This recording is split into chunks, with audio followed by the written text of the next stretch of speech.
আসসালামু আলাইকুম। আজকের বাংলা নিউজে সবাইকে জানাচ্ছি স্বাগতম। শুরুতে জানাচ্ছি বিশ্বের আলোচিত খবরের শিরোনাম।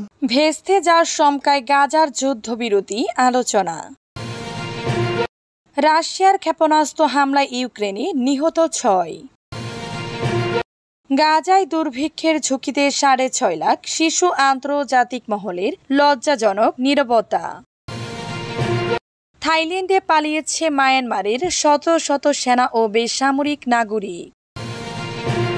ট্রাম্পের 30% শুল্ক ইউরোপীয় স্বার্থ রক্ষার আহ্বান ম্যাক্রোর, বাস্তবসম্মত সমাধান চাই Germany. Communist Zohran Mamdani mayor হলে নিউ ইয়র্ক নিজেই চালানোর হুমকি ট্রাম্পের। এতক্ষণ শুনছিলেন বিশ্ব আলোচিত খবরের সংবাদ শিরোনাম। এবার বিস্তারিত। আমাদের খবরটি যদি ভালো লেগে থাকে অবশ্যই লাইক, কমেন্ট, শেয়ার করতে ভুলবেন না। ভেস্তে যাওয়ার শঙ্কায় গাজা যুদ্ধবিরতি আলোচনা। ফিলিস্তিনি ভূখণ্ডে 21 মাস ধরে চলা তীব্র লড়াই বন্ধ করার প্রচেষ্টায় হামাস ও ইসরায়েলের মধ্যে যুদ্ধবিরতির চুক্তি নিয়ে কাতারের দোহায় আলোচনা চলছে। হামাস এবং ইসরায়েল শনিবার 12 জুলাই একে অপরকে যুদ্ধবিরতি চুক্তিতে পৌঁছানোর প্রচেষ্টায় বাধা দেওয়ার অভিযোগ করেছে। এতে গাজা যুদ্ধবিরতি আলোচনা অনিশ্চিত হয়ে পড়েছে। খবর এএফপির। কাতারে পরোক্ষ আলোচনা সম্পর্কে অবগত একটি ফিলিস্তিনি সূত্র এএফপিকে জানিয়েছে, যুদ্ধ বিধ্বস্ত ভূখণ্ডে ইসরায়েলি সেনা রাখার প্রস্তাব 60 দিনের বিরতির জন্য একটি চুক্তিকে আটকে গেছে। তবে ইসরায়েলি পক্ষের এক ঊর্ধ্বতন রাজনৈতিক কর্মকর্তা আলোচনার সংবেদনশীলতার কারণে নাম প্রকাশ না করার শর্তে বলেন, হামাসের অনমনীয়তা এবং ইচ্ছাকৃতভাবে একটি চুক্তিকে ব্যর্থ করার চেষ্টা করছে। গাজার বেসামরিক প্রতিরক্ষা সংস্থা জানিয়েছে, শনিবার গাজায় কমপক্ষে 38 জন নিহত হয়েছে। ইসরায়েল বাস্তুচ্যুতদের আশ্রয়স্থলে রাতভর বিমান হামলা চালিয়েছে।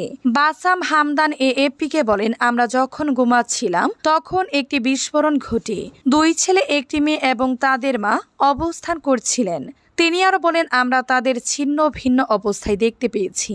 তাদের দুহাব শেষ ছড়িয়ে ছিটিয়ে রয়েছে। রাশিয়ার ক্ষেপণাস্ত্র হামলায় ইউক্রেনে নিহত 6। রাশিয়া 620টিরও বেশি ড্রোন ও দূরপাল্লার ক্ষেপণাস্ত্র দিয়ে ইউক্রেনের বিভিন্ন এলাকায় রাতভর হামলা চালিয়েছে। এই হামলায় ইউক্রেনে কমপক্ষে 6 জন নিহত এবং আরো অনেকে আহত হয়েছে। এদিকে শনিবার ইউক্রেন জানিয়েছে, যুক্তরাষ্ট্র থেকে তারা আরো প্যাট্রিয়ট বিমান প্রতিরক্ষা ব্যবস্থা পেতে যাচ্ছে। এই সংক্রান্ত একটি চুক্তির কাছাকাছি পৌঁছে গেছে দুই দেশ। কিয়েভ থেকে বার্তা সংস্থা এএফপি জানিয়েছে, ইউক্রেনের প্রেসিডেন্ট ভলোদিমির জেলেনস্কি এক ভাষণে বলেছেন, রাশিয়ানরা আমাদের দেশের বিরুদ্ধে তাদের নির্দিষ্ট সন্ত্রাসী কৌশল ব্যবহার করে চলেছে। রাশিয়া ইউক্রেনের বিভিন্ন শহর এবং বিভিন্ন অঞ্চলে ভয়াবহ আঘাত করছে। মার্কিন নেতৃত্বাধীন যুদ্ধবিরতি আলোচনা স্থগিত থাকায় সাম্প্রতিক মাসগুলিতে মস্কো বিমান হামলা বাড়িয়েছে। জেলেনস্কি ইরানের তৈরি ড্রোনের কথা উল্লেখ করে বলেন, 26টি ক্রুজ ক্ষেপণাস্ত্র এবং 597টি ড্রোন নিক্ষেপ করেছে রাশিয়া, যার মধ্যে অর্ধেকেরও বেশি ছিল শাহেদ নামের ড্রোন। ইউক্রেনের বিমান বাহিনী জানিয়েছে, তারা 319টি শাহেদ ড্রোন এবং 25টি ক্ষেপণাস্ত্র ভূপাতিত করেছে। এর মধ্যে একটি ক্ষেপণাস্ত্র এবং প্রায় 20টি ড্রোন 5টি স্থানে আঘাত করেছে। গাজায় দুর্ভিক্ষের ঝুঁকিতে 6.5 লাখ শিশু। টানা 103 দিনের সম্পূর্ণ ইসরায়েলি অবরোধে চরম মানবিক সংকটে পড়েছে গাজা উপত্যকা। এর মধ্যে অঞ্চলটির প্রশাসন সতর্ক করেছে, গাজায় 6,50,000 শিশুসহ শত শত মানুষ দুর্ভিক্ষের মুখোমুখি। আর এই পরিস্থিতির মধ্যে চলছে লজ্জাজনক আন্তর্জাতিক নীরবতা। শনিবার আল জাজিরা এ তথ্য জানিয়েছে। প্রশাসনের এক বিবৃতিতে বলা হয়েছে, গাজায় প্রায় 12,50,000 মানুষ বর্তমানে দুর্বিষয় ক্ষুধার্ত অবস্থায় দিন পার করছে। প্রশাসনের কর্মকর্তারা জানান, ইসরায়েলি বাহিনী গাজার সব ক্রসিং বন্ধ করে দিয়েছে, ফলে খাদ্য, ঔষধ ও জ্বালানি প্রবেশ সম্পূর্ণভাবে বন্ধ রয়েছে। বিবৃতিতে এই পদক্ষেপকে আধুনিক কালের উন্নত ভয়াবহ সমষ্টিগত অবরোধের অপরাধ হিসেবে আখ্যা দেওয়া হয়েছে। জরুরি খাদ্য ও ঔষধের ঘাটতিতে মৃত্যুর মিছিল বাড়ছে। বিবৃতিতে বলা হয়েছে, গত 3 দিনে আমরা খাদ্য ও ঔষধের অভাবে বহু মৃত্যুর ঘটনা নথিভুক্ত করেছি, যা এক নির্মম মানবিক বিপর্যয়ের প্রতিচ্ছবি। কর্মকর্তাদের বরাতে আরো বলা হয়েছে ইতিমধ্যে ৬৭ শিশু দুর্ভিক্ষে মারা গেছে, যা প্রমাণ করে যে অবরোধে সবচেয়ে বড় আঘাত লেগেছে শিশুদের উপর। এদিকে গাজায় জাতিগত নিধন বন্ধে অবিলম্বে পদক্ষেপ নেওয়ার আহ্বান জানিয়ে ফিলিস্তিনকে রাষ্ট্র হিসেবে স্বীকৃতি দেওয়ার জন্য যুক্তরাজ্য সরকারের প্রতি আহ্বান জানিয়েছেন প্রায় ৬০ জন ব্রিটিশ লেবার এমপি।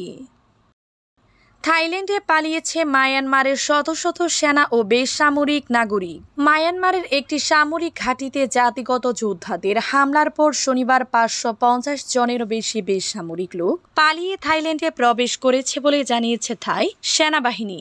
২০২১ সালে সামরিক অভ্যুত্থানের পর থেকে মায়ানমারে গৃহযুদ্ধ চলছে। সেখানে জান্তা সরকার জাতিগত সশস্ত্র গোষ্ঠী ও গণতন্ত্রপন্থী প্রতিরোধ বাহিনীর একটি জোটের সঙ্গে লড়াই করছে। থাইল্যান্ডের সামরিক বাহিনী এদিন এক বিবৃতিতে জানিয়েছে, কাইন রাজ্যের একটি সামরিক ঘাঁটি লক্ষ্য করে শনিবার স্থানীয় সময় বিকেল ৩টার দিকে Karen national liberation army KNL হামলা চালায়। মায়ানমারের সেনারা প্রতিরোধের চেষ্টা করে ও তাদের অবস্থান রক্ষার জন্য অস্ত্রের সাহায্যের আহ্বান জানায়, কিন্তু শেষ পর্যন্ত তারা নতি স্বীকার করে। থাই কর্মকর্তারা জানিয়েছেন, মায়ানমারের ১০০ জন সেনা ও ৪৬৭ জন বেসামরিক নাগরিক শনিবার থাইল্যান্ডে প্রবেশ করেছে। থাই সামরিক বাহিনী ও পুলিশ তাদের নিরস্ত্র করে চিকিৎসা ও মানবিক সহায়তা দিয়েছে। ইউরোপীয় স্বার্থ রক্ষার আহ্বান ম্যাক্রোর, বাস্তবসম্মত সমাধান চায় জার্মানি। মার্কিন প্রেসিডেন্ট ডোনাল্ড ট্রাম্পের ইউরোপীয় ইউনিয়নের উপর ৩০% শুল্ক আরোপের ঘোষণা নিন্দা জানিয়েছেন ফরাসি প্রেসিডেন্ট ইমানুয়েল ম্যাক্রো। তিনি দৃঢ়ভাবে ইউরোপের স্বার্থ রক্ষার জন্য ইউর প্রতি আহ্বান জানান। একই বিষয় নিয়ে জার্মানির অর্থমন্ত্রী যুক্তরাষ্ট্রের সঙ্গে ইউরোপীয় ইউনিয়নের শুল্ক আলোচনায় বাস্তবসম্মত সমাধানের আহ্বান জানিয়েছেন। মার্কিন প্রেসিডেন্ট ডোনাল্ড ট্রাম্প শনিবার ১২ জুলাই সতর্ক করে বলেছেন, ১ আগস্ট থেকে মেক্সিকো এবং ইউর উপর ৩০% শুল্ক আরোপ করা হবে। ফলে যুক্তরাষ্ট্রের দুটি বৃহত্তম বাণিজ্য অংশীদারের সঙ্গে ইতিমধ্যে উত্তেজনাপূর্ণ আলোচনার ঝুঁকি বাড়িয়ে দিয়েছে। এএফপির প্রতিবেদন অনুসারে জার্মান অর্থমন্ত্রী ক্যাথেরিনা রাইখে এক বিবৃতিতে বলেছেন, ইউর এমন যে সময়টা বাকি আছে তার মধ্যে যুক্তরাষ্ট্রের সঙ্গে একটি বাস্তবসম্মত সমাধানের জন্য আলোচনা করতে হবে। কমিউনিস্ট জোহরান মামদানি মেয়র হলে নিউ ইয়র্ক নিজেই চালানোর হুমকি ট্রাম্পের। যুক্তরাষ্ট্রের আসন্ন নিউ ইয়র্ক সিটি মেয়র নির্বাচনে ভারতীয় বংশোদ্ভূত মুসলিম প্রার্থী জোহরান মামদানি বিজয়ী হলে স্বয়ং হোয়াইট হাউস থেকে শহরের নিয়ন্ত্রণ নেয়ার হুমকি দিয়েছেন প্রেসিডেন্ট ডোনাল্ড ট্রাম্প। স্থানীয় ভোটের প্রতি এমন হস্তক্ষেপমূলক বক্তব্য যুক্তরাষ্ট্রের ফেডারেল ব্যবস্থার মূল নীতিমালার পরিপন্থী বলে বিশ্লেষকরা উল্লেখ করেছেন। CNN-এর তথ্য অনুযায়ী নিউ ইয়র্ক সফরের সময় এক সাংবাদিক সম্মেলনে ট্রাম্প বলেন, যদি নিউ ইয়র্কবাসী একজন কমিউনিস্টকে মেয়র নির্বাচিত করে, তাহলে প্রয়োজন হলে হোয়াইট হাউস থেকে আমরা শহরটি চালাবো।